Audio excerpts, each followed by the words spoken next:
Good evening students. बेटा आज हम जो है अगला टॉपिक करेंगे निरंतर और व्यापक मूल्यांकन, कॉन्टिन्यूअस एंड कॉम्प्रिहेंसिव इवोल्यूशन को हम CCE के नाम से जानते हैं। ठीक है, तो इसमें कह रहे हैं निरंतर और व्यापक मूल्यांकन के अर्थ को स्पष्ट करते हुए मूल्यांकन के मुख्य प्रकारों की विवेचना करनी है। ठीक है, तो देखते हैं क्या बोल रहे हैं इसके अंदर।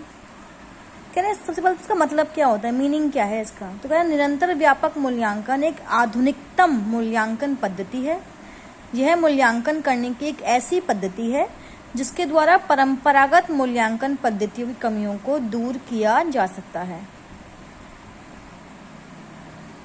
मतलब जो ट्रेडिशनल मूल्यांकन की पद्धति चलती हुई आ रही है हम उसमें बदलाव कर सकते हैं, जो कमियां हैं वो उसको हम दूर कर सकते हैं।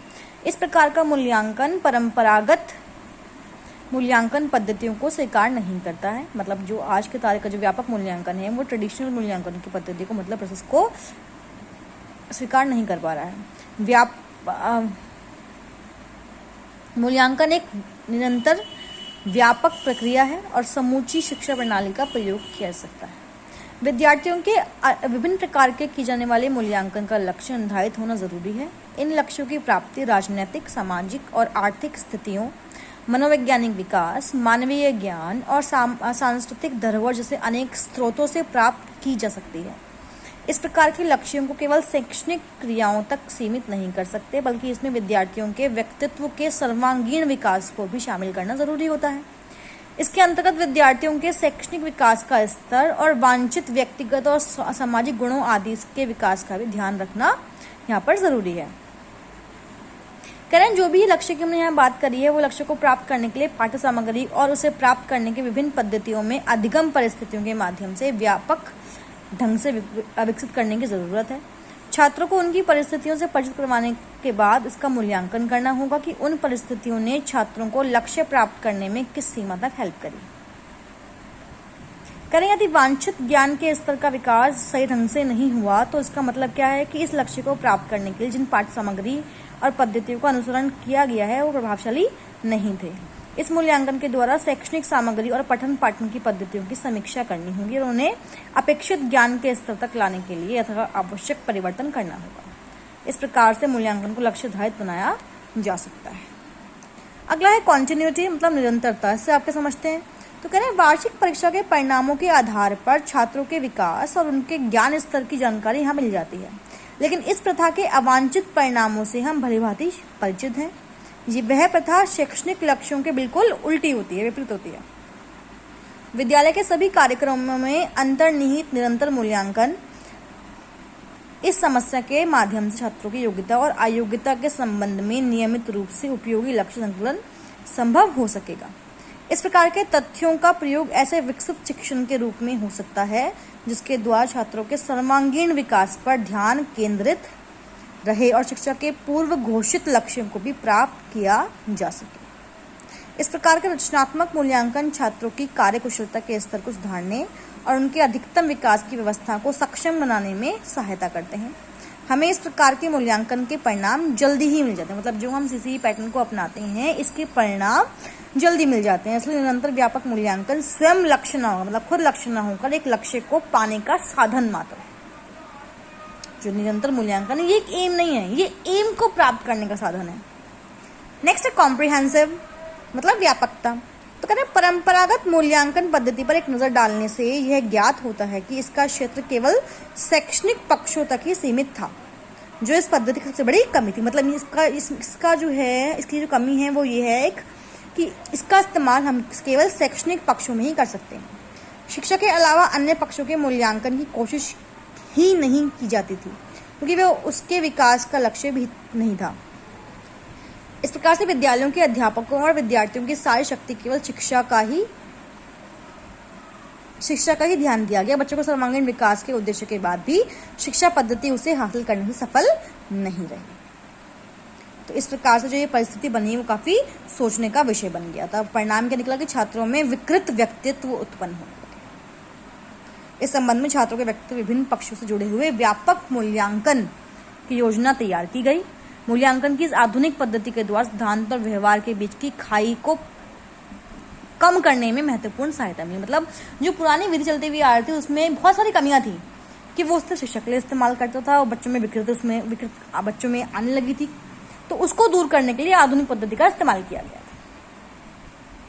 जैसे व्यापक मूल्यांकन एक ऐसी पद्धति है जिसके द्वारा छात्रों के व्यक्तित्व संबंधित बहुत सारे क्षेत्रों को पर ध्यान दिया जाता है। वो क्षेत्र कौन कौन से हैं? पहला है छात्रों के स्वास्थ्य स्तर से संबंधित, कद, वजन, विभिन्न बीमारियों से बचाव और पक्ष विस्तार, ये सब जरूरी है। छात्रों की विभिन्न रुचियां, साहित्य, खेलकूद, संगीत, कला। छात्रों में समय निष्ठा, सफाई की आदत, नियमितता, सहयोग और उत्तरदायित्व की भावना होनी चाहिए। नेतृत्व, स्थायित्व, व्यक्तित्व और सामाजिक गुणों का विकास करना चाहिए। उन्हें नाटक, प्रतिवाद, भाषण, तैराकी, स्काउटिंग, खेलकूद, जूनियर रेड क्रॉस जैसी आंतरिक और बाह्य पाठ्य सामग्री कार्यक्रमों में निपुण करना जरूरी है। गणतंत्र, प्रजातंत्र, समाजवाद, धर्मनिरपेक्षता, राष्ट्रीयकरण, स्कूल की विभिन्न गतिविधियों और कार्यक्रमों, स्कूलों की संपत्ति आदि वांछनीय मनोवृत्तियां के प्रति छात्रों का स्वस्थ दृष्टिकोण बनाना, ये भी जरूरी है। तो यहाँ पर जो है एक चित्र दिख रहा है, यहाँ पर उद्देश्य 3 उद्देश्य, शिक्षण विधियां, मूल्यांकन संबंधित उपकरण और पाठ्यक्रम। ठीक है भाई। कह रहे शिक्षण संस्थाओं में व्यापक मूल्यांकन की योजना के विकास के लिए जरूरी क्या है कि वो फ्लेक्सिबल हो, जिससे इसे अपनाने में अलग अलग परिस्थितियों वाली संस्थाएं अलग अलग प्रकार की भौतिक सुविधाओं की व्यवस्था जरूरत के अनुसार कर सकें। और जितने भी क्षेत्र इसमें ऊपर जिनने जो क्षेत्र की बात करी है, उन क्षेत्रों में से किसी का मूल्यांकन तब तक ना किया जाए जब तक कि उसके परिणाम उपलब्ध ना हो। मतलब जब को लगे कि हाँ भी परिणाम निकल सकते हैं, तब इसका इस्तेमाल करें। इस संबंध में एक उपयुक्त जवाब यह भी हो सकता है कि व्यक्तिगत और सामाजिक गुणों में समय निष्ठा, नियमितता, सफाई रखने की आदत और पाठ्य सामग्री क्रियाओं में खेलकूद को जरूरी मूल्यांकन के विषय बनाया जाए। विद्यालय में विद्यार्थियों को मूल्यांकन के लिए उपलब्ध सुविधाओं में से किसी भी विषय को इच्छानुसार चुनने का अवसर दिया जाए, और इस प्रकार से मूल्यांकन प्रक्रिया का विस्तार उसे व्यापक बनाता है। प्रेक्षण और नए उपकरण जैसी तकनीकों का प्रयोग भी व्यापक मूल्यांकन के लिए बहुत जरूरी है। अब बात करते हैं मूल्यांकन के प्रकार। तो 2 प्रकार का होता है मूल्यांकन, निर्माणात्मक और संकलनात्मक। देखते हैं क्या बोल रहे हैं इनके अंदर। तो पहला है निर्माणात्मक, फॉर्मेटिव इवैल्यूएशन। क्या निर्माणात्मक मूल्यांकन बच्चों के अधिगम को मापता है और ठीक समय पर जरूरी प्रयास शक्ति के लिए प्रेरित करता है। प्रत्येक इकाई के शिक्षण उपरांत, मतलब हर इकाई को पढ़ाने के बाद निर्माणात्मक परीक्षण किया जाता है। इसके द्वारा इकाई के पूरा होने से पहले आने वाली कठिनाइयों को पहचानने में मदद मिलती है। मतलब जैसे फॉर्मेटिव असेसमेंट बच्चों के होते हैं, एफए वगैरह होते हैं, ये हम उसको कह सकते हैं। छात्र को जब किसी इकाई में निपुणता नहीं प्राप्त होती तो निर्माणात्मक मूल्यांकन की कठिनाइयों को दूर करने में हेल्प भी करता है। परिणाम का निकलता है कि उन्हें इकाई में निपुणता प्राप्त करने की सुविधा रहती है। वह मूल्यांकन की एक ऐसी प्रक्रिया है इसके द्वारा समय और स्थिति के अनुसार पाठ्यक्रम में बदलाव हो सकता है। ठीक है। दूसरा है निर्माणात्मक परीक्षण बनाने के लिए प्रयोग में आने वाले सोपान या पद कौन से। अब पहला पद है विषय वस्तु का विश्लेषण, कि जो आपका विषय वस्तु है, जो टॉपिक है, इस मूल्यांकन विधि के इस सोपान के अंतर्गत अधिगम इकाई के अवयवों को विषय वस्तु से हम जोड़ते हैं। नए विषय वस्तु के नियमों, सिद्धांतों, तथ्यों और विधियों को परिभाषित करके उनका उल्लेख करते हैं। शिक्षक नए विषय वस्तु के तत्व को पहचानकर एक सूची तैयार कर लेता है। एक अनुभवी शिक्षक नए विषय वस्तु का विश्लेषण करने के बाद उसे अच्छे प्रकार से पहचानता हुआ परिभाषित करता है। दूसरा है छात्रों के व्यवहारों की विशिष्टता। भाई छात्र जो है वो अलग अलग होते हैं, सबका जो व्यवहार है वो अलग अलग है, तो उनके व्यवहारों को जानना, पहचानना, उनके अनुसार विधियों का इस्तेमाल करना। विशिष्टताओं की सारणी बनाना, कि जो भी विशिष्टता बच्चों के बारे में पाते हो उनकी एक सारणी तैयार कर लो। महत्वपूर्ण तत्वों के पदों का वर्णन, जो महत्वपूर्ण तत्व हैं उनका आपको वर्णन करना पड़ेगा। उसके अंतर्गत जो महत्वपूर्ण तत्व हैं उनके पदों को आपको अच्छे से जानना होगा।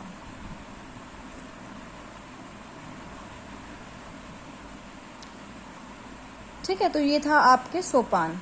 तो कह रहे हैं निर्माणात्मक मूल्यांकन शिक्षक और विद्यार्थी दोनों के लिए जरूरी होता है, बहुत लाभदायक भी है। ये विद्यार्थी के अधिगम के मूल्यांकन में भी काफी हेल्प करता है।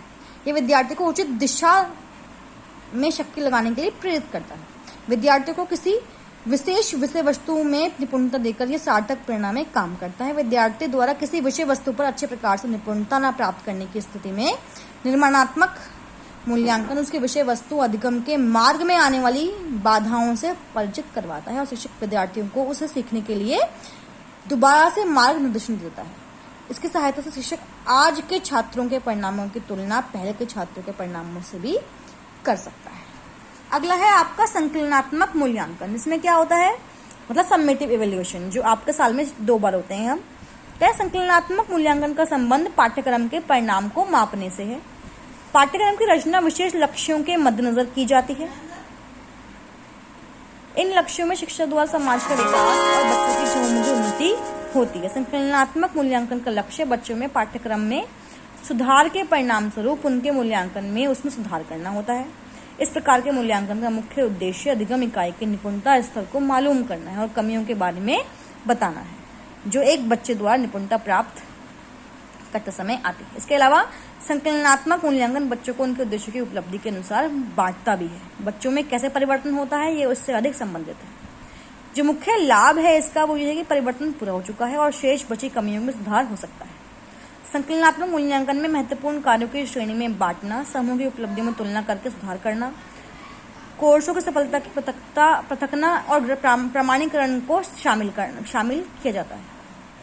संकलनात्मक मूल्यांकन की निपुणता अधिगम भी है, तो लर्निंग में बच्चों को विभिन्न श्रेणियों में बांट देता है और शिक्षक के जरूरी क्या है कि वे सही बच्चों की निपुणता स्तर को जानकर उसमें निपुणता विकसित करने के लिए जो जितना हो सके उतने प्रयास करें। बच्चों द्वारा निपुणता को प्राप्त कर लेने पर शिक्षक को उसकी पहचान कर लेनी चाहिए। इसके लिए उसे ज्ञानात्मक विधि के अलावा पाठ्य सामग्री के उद्देश्य को भी जानना जरूरी है। संकलनात्मक मूल्यांकन विधि का मुख्य कार्य इन उद्देश्यों को पूर्ण होने पर बच्चों को क्रम से देना है। निर्माणात्मक मूल्यांकन और संकलनात्मक मूल्यांकन दोनों हमेशा साथ साथ चलते हैं। कभी ऐसा हुआ नहीं ना कि एग्जाम भी कोविड के टाइम में तो ठीक है, लेकिन यूजुअली क्या होता है पहले फॉर्मेटिव होते हैं फिर आपके सबमिटिव किए जाते हैं। ठीक है भाई, तो ये था आपका संकलनात्मक और निर्माणात्मक मूल्यांकन। एक टॉपिक मूल्यांकन खत्म हो गया। नेक्स्ट टॉपिक क्या है? प्राथमिक स्तर पर मूल्यांकन के कौन कौन से लक्ष्य हैं उनका वर्णन करें। सामान्यतः मूल्यांकन विद्यार्थियों की उपलब्धियों की जांच करता है, उनकी कमियों को दिखाता है, उनके उचित मार्गदर्शन के लिए जितने भी आधार है वो प्रदान करता है, शिक्षण पद्धति की उपयोगिता और अनुपयोगिता को दिखाता है, शिक्षक के सामान्य उद्देश्यों की पूर्ति की ओर इशारा करता है। ये सब परीक्षण और मूल्यांकन के सामान्य लक्ष्य भी होते हैं। इन उद्देश्यों को पूर्ति में विभिन्न विषयों के मूल्यांकन की महत्वपूर्ण भूमिका रहती है। इसके प्रत्येक विषय अध्यापक को अपने विषय में विद्यार्थियों की उपलब्धियों का मूल्यांकन करके जानना होता है और उसके विषय में विद्यार्थियों ने कहाँ तक उन्नति की, उसका विषय शिक्षा उद्देश्यों की पूर्ति में कहाँ तक सहायक है, उसकी शिक्षण विधियाँ कहाँ तक उपयोगी और प्रभावशाली रहती हैं, ये सब जरूरी है। और इससे दिया होता है कि मूल्यांकन के सामान्य लक्ष्यों के अलावा प्रत्येक विषय के दृष्टिकोण के कुछ विशिष्ट लक्ष्य भी होते हैं। तो अब कौन कौन से लक्ष्य हैं वो देखते हैं। पहला है विद्यार्थियों के ज्ञान की जांच करना। विद्यार्थी ने कितना ज्ञान अर्जित कर लिया है उसकी जांच करना। विद्यार्थियों के कौशल और अभिव्यक्तियों का मूल्यांकन करना, जो उनके स्किल्स हैं, जो उनके एटीट्यूड्स हैं उसको जांचना। विद्यार्थियों की कमजोरियों को दिखाना, जो कमजोरियां उसको निखारना। उद्देश्यों की प्राप्ति का ज्ञान देना, भी अपने उद्देश्य को आप किस प्रकार से प्राप्त कर सकते हो उसको बच्चों को बताना। विद्यार्थियों को रुचि का ज्ञान देना, मतलब विद्यार्थियों की रुचियाँ किसमें, इंटरेस्ट लेवल क्या है बच्चों का, उसका ज्ञान देना। ठीक है भाई, तो उद्देश्य इसका ये भी है एक कि मूल्यांकन की प्रक्रिया विद्यालय शिक्षण में सुधार लाने के लिए जरूरी होती है। इसका मुख्य उद्देश्य विद्यार्थी की प्रगति के संबंध में पता लगाना होता है। ठीक है, तो इसके मुख्य 4 उद्देश्यों में इसका वर्णन करते हैं हम। पहला है विद्यार्थियों को अपने संबंध में अवबोधन प्राप्त करने में और सुधार करने में सहायता देना। मूल्यांकन का मतलब क्या होता है कि मूल्यांकन से बच्चे की जो कमियां हैं, जो अचीवमेंट्स हैं, वो पता लगते हैं। तो विद्यार्थियों में को क्या होता है कि उनके संबंध में उनसे रिलेटेड जितनी भी चीज़ें प्राप्त होती हैं उनको जानकर उसमें बदलाव करना, अच्छे के लिए बदलाव करना। दूसरा, शिक्षकों को विद्यार्थियों के साथ कार्य करने के संबंध में निर्देशन प्रदान करना कि शिक्षक विद्यार्थियों की आवश्यकताओं को समझकर उनके व्यक्तिगत रूप से सहायता कर सकता है, मतलब पर्सनली इंडिविजुअली बच्चे की सहायता कर सकता है। ये आवश्यकताएं न केवल विद्यार्थी के वर्तमान स्तर का मापन करके समझी जा सकती हैं, बल्कि कुछ समय तक की उसकी प्रगति के परिणामों के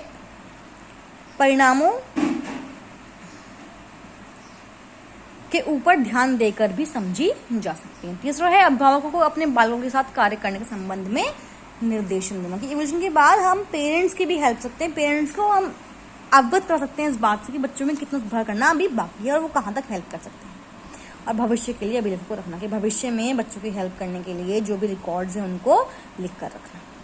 ठीक है भाई, अगला टॉपिक है मूल्यांकन से संबंधित महत्वपूर्ण विधियां कौन कौन सी हैं।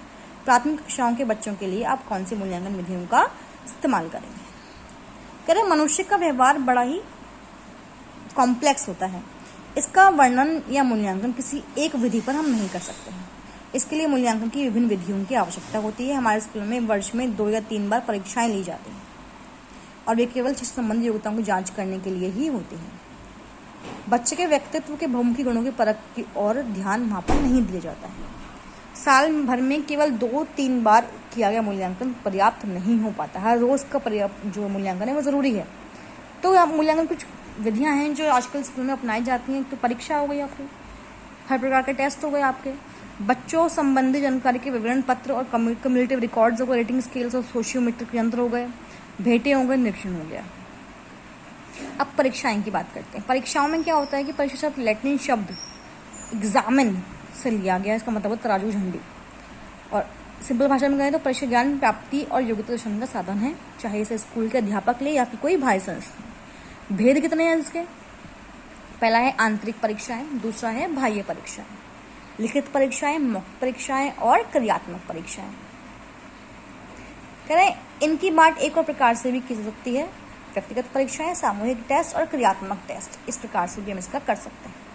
कुछ और विधियां भी है मूल्यांकन की। पहली है रुचि परखने वाली टेस्ट की, ऐसा टेस्ट लिया जाए जिससे बच्चों की रुचि का पता लगे। दूसरा प्रवृत्ति अनुकूल जांच टेस्ट, टेंडेंसी एडॉप्टेशन टेस्ट, बच्चों की प्रवृत्ति अनुकूलता की परख करने के लिए प्रश्न पत्रों का प्रयोग हम कर सकते हैं। शिक्षा शास्त्रियों का विचार है कि बच्चे कई बार इसलिए पिछड़े जाते हैं क्योंकि उन्हें अपनी प्रवृत्तियों के अनुकूल वातावरण मिलता ही नहीं है। तो इसमें हम इस प्रकार के प्रश्नों की लिस्ट बना सकते हैं। इसके प्रयोग से ये पता लगे कि बच्चा स्कूल के वातावरण से ढल गया है। यदि ऐसा नहीं हुआ तो क्या कमी रह गई है। रुचियों की जांच के लिए टेस्ट, बच्चों के इंटरेस्ट के लिए, हम इंटरेस्ट को जानने के लिए, रिकॉर्ड रखने के लिए रिकॉर्ड का इस्तेमाल कर सकते हैं। प्रश्नों की ऐसी सूची यहाँ पर हो जिसके प्रयोग द्वारा बच्चों की रुचि की जानकारी मिल सके। अगला है रेटिंग स्केल, प्रमाणित टेस्ट मतलब स्टैंडर्डाइज टेस्ट, सफलता जांच टेस्ट हो सकता है, निदानात्मक टेस्ट हो सकता है और ऑब्जर्वेशन टेस्ट भी बच्चों का हो सकता है। बच्चों को ऑब्जर्व करके हम उनका मूल्यांकन कर सकते हैं, या मतलब क्लिनिकल चेकअप के द्वारा भी ऐसा हो सकता है।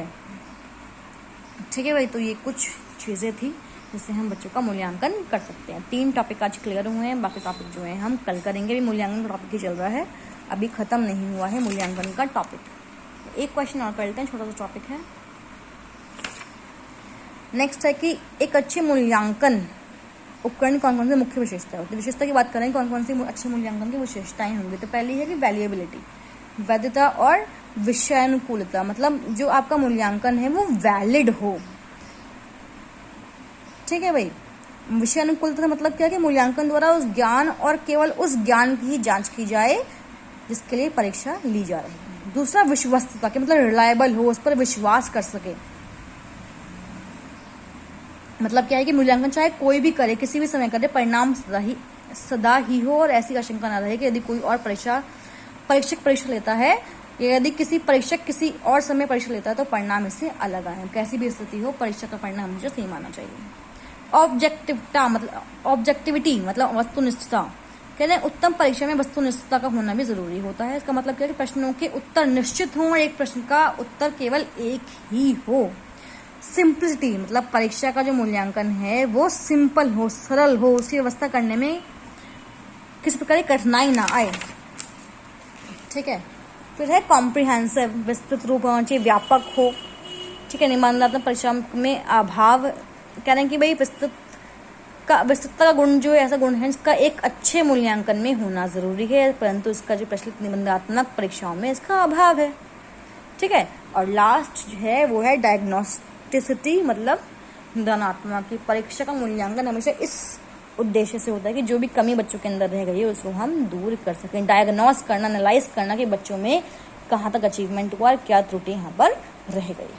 ठीक है, तो ये था आपका मूल्यांकन का टॉपिक। अगला टॉपिक है वह वस्तुनिष्ठ परीक्षा से आप क्या समझते हैं, ये आप अगली क्लास में करेंगे। आज आप मूल्यांकन का टॉपिक खत्म कर देंगे। ओके।